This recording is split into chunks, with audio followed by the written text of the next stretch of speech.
La trágica historia del campeón Julio César Chávez y sus hijos. Aquí, señoras y señores, les habla su servilleta para darles la bienvenida al mero Pipiris Nice. Sí, al rincón de los chismes con sabor a historia, y hoy, les traigo nada menos que el capítulo oscuro de la vida del gran campeón azteca, Julio César Chávez, y sus retoños. 3 hijos, sí. Nadie puede negar que Julio César Chávez es un verdadero ídolo mexicano. El hombre es leyenda viva, conocido por enfrentarse a rivales que, sinceramente, a cualquiera de nosotros nos harían temblar. Pero Chávez no. Él, a puro puño y agallas, subía al ring y salía victorioso.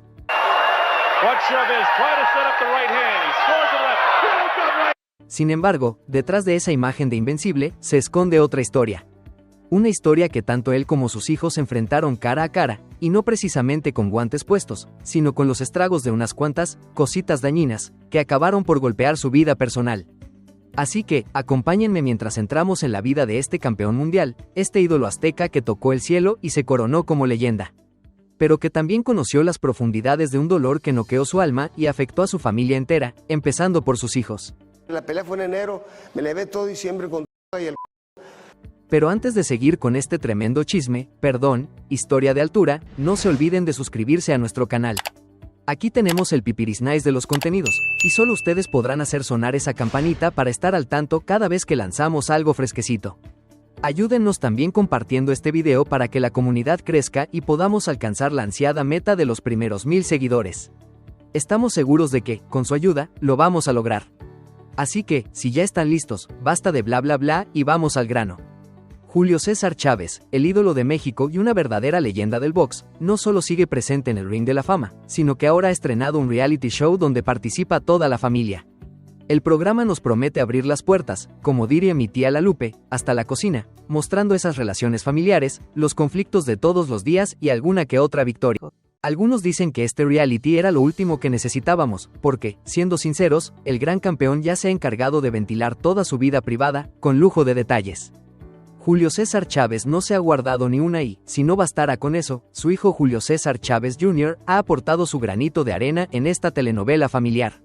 ¿Quién no lo ha visto en videos hasta las manitas, despotricando contra su propia familia, diciendo que le quieren quitar su lana y hasta a sus hijos? ¡Hijos! ¡Los tienes secuestrados! ¡Ellos quieren estar ahí! Y es que, como figura pública, Chávez es un peso pesado.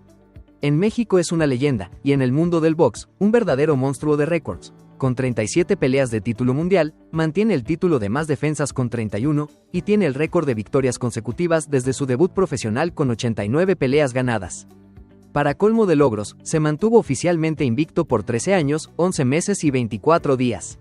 Solo eso ya es para ponerse de pie y aplaudir. Es también el segundo boxeador con más knockouts en peleas de título, 21 veces dejó al oponente en la lona, y tiene el segundo récord en asistencia a una arena con 132.274 personas.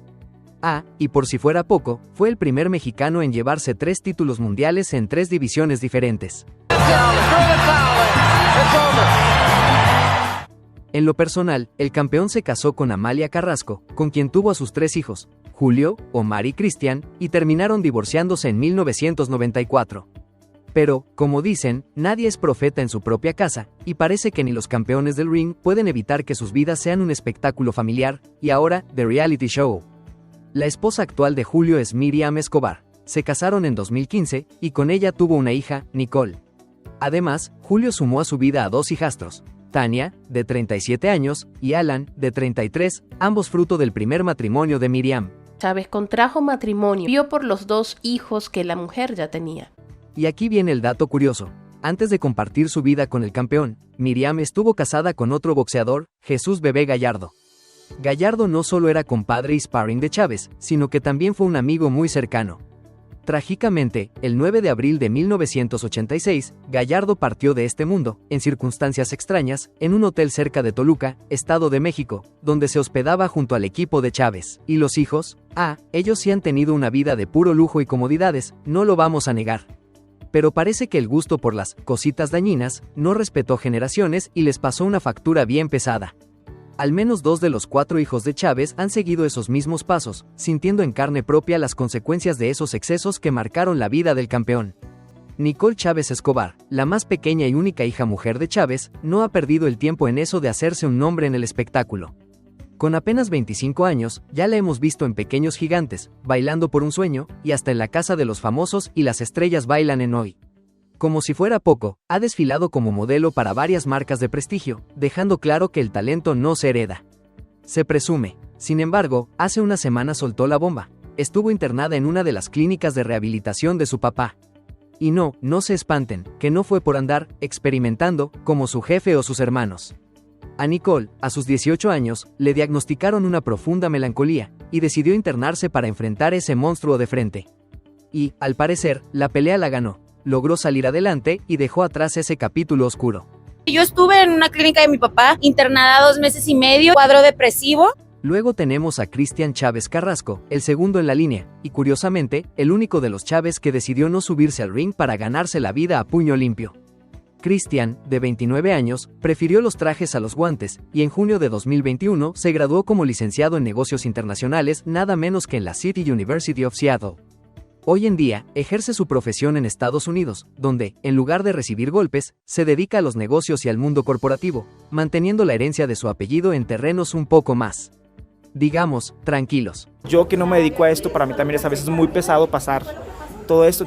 Luego tenemos a Omar Alonso Chávez Carrasco, de 34 años, quien decidió seguir el camino de los golpes y subirse al ring, igual que su hermano Julio. En su última pelea, regresó con todo y noqueó a Javier Rebelde Carrera, dejando claro que el terremoto sigue sacudiendo el cuadrilátero. Pero, detrás de esa victoria, hay una historia que sigue causando eco. El 26 de abril de 2008, Omar noqueó a Marco Antonio Nazaret, y aunque fue un triunfo en el ring, la realidad fue otra. Horas después, Nazaret terminó en el hospital y, 4 días más tarde, falleció por un derrame cerebral. ¿Hasta dónde afectó eso a Omar? Nadie lo sabe con certeza, pero seguramente no es un golpe fácil de sacudirse. Y por si fuera poco, en 2023, su papá soltó otra bomba. Omar ha tenido problemas para manejar su dinero. Las deudas y una que otra apuesta descontrolada no solo le han traído dolores de cabeza financieros, sino que también le han pasado factura en su desempeño deportivo. Parece que el ring no es el único lugar donde Omar tiene que librar peleas. A secas, ¿me entiendes? Ese cabrón tiene un problema de adicción al juego, ¿me entiendes?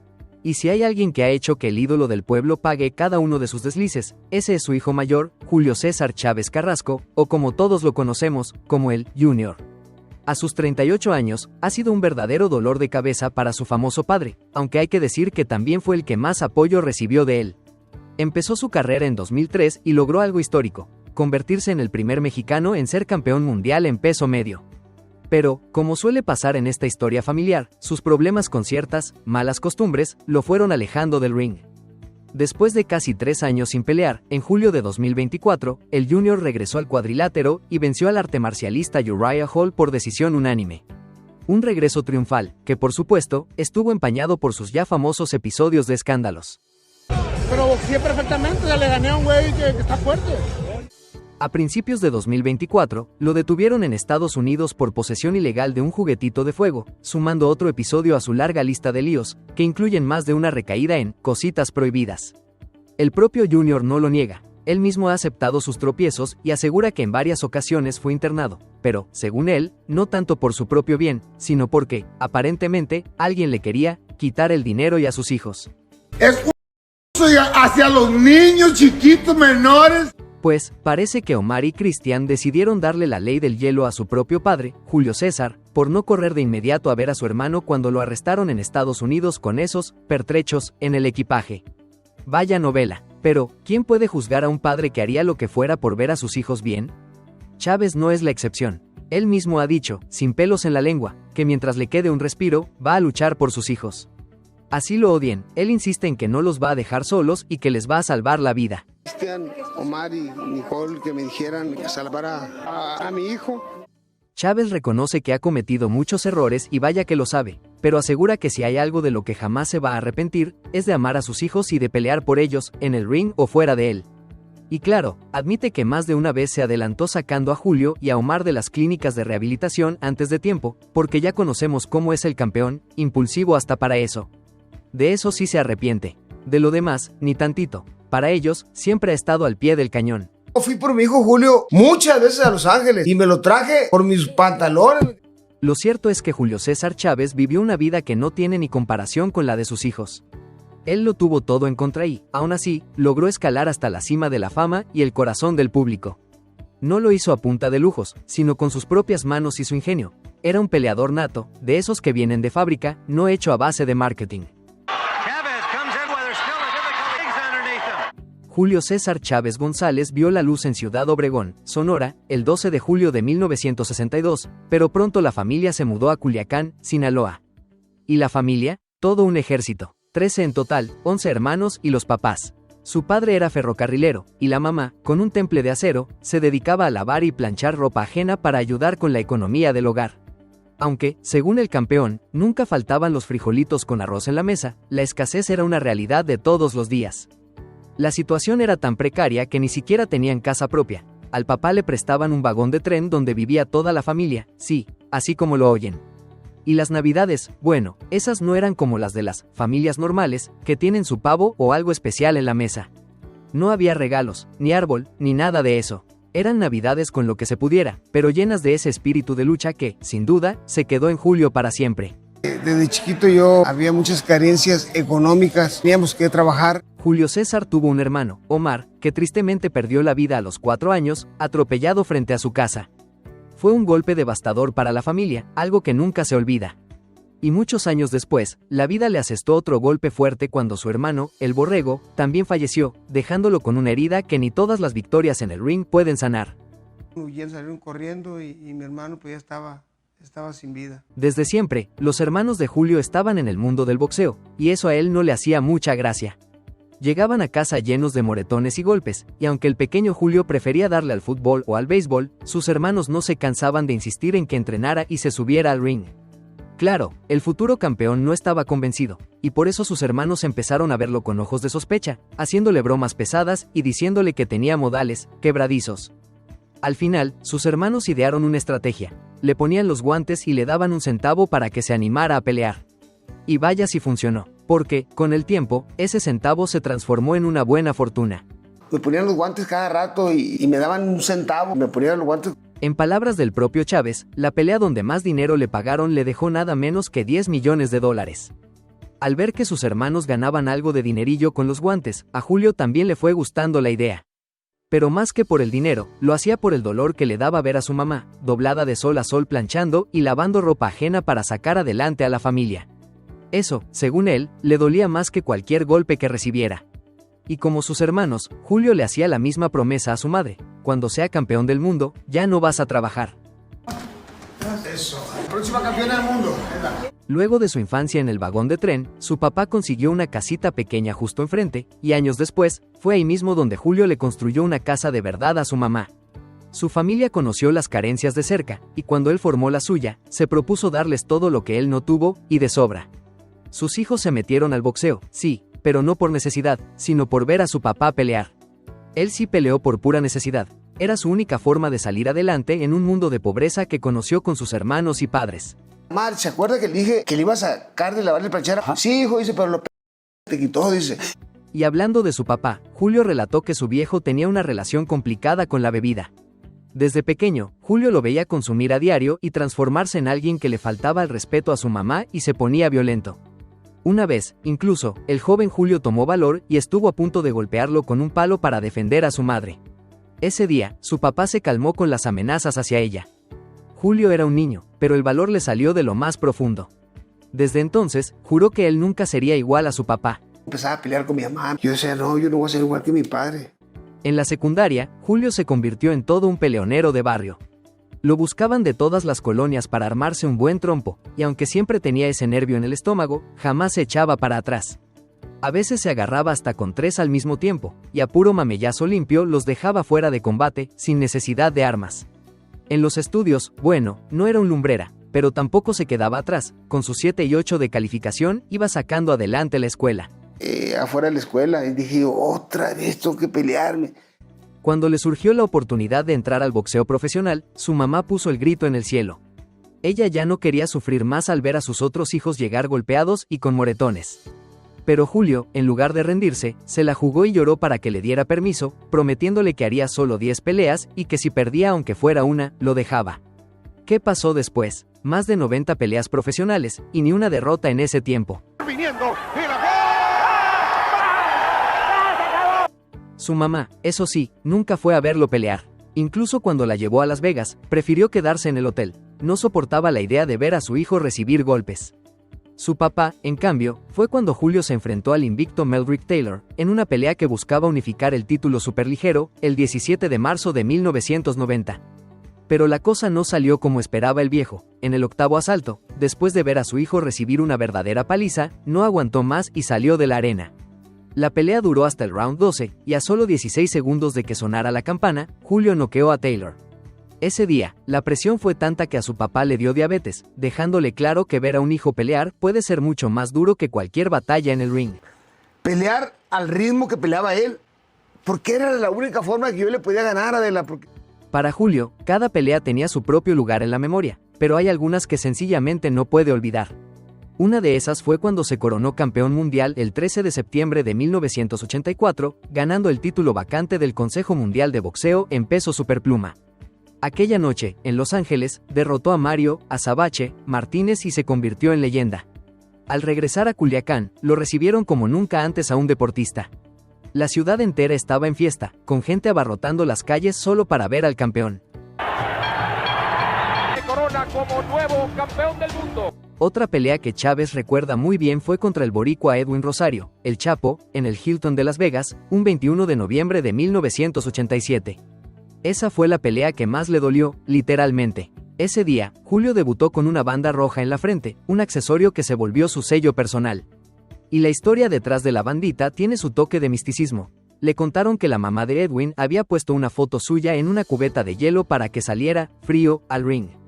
Así que, casi por superstición y para romper el conjuro, se puso esa banda roja, que luego llegó a valer $500,000 por los patrocinadores que se peleaban por su espacio en ella.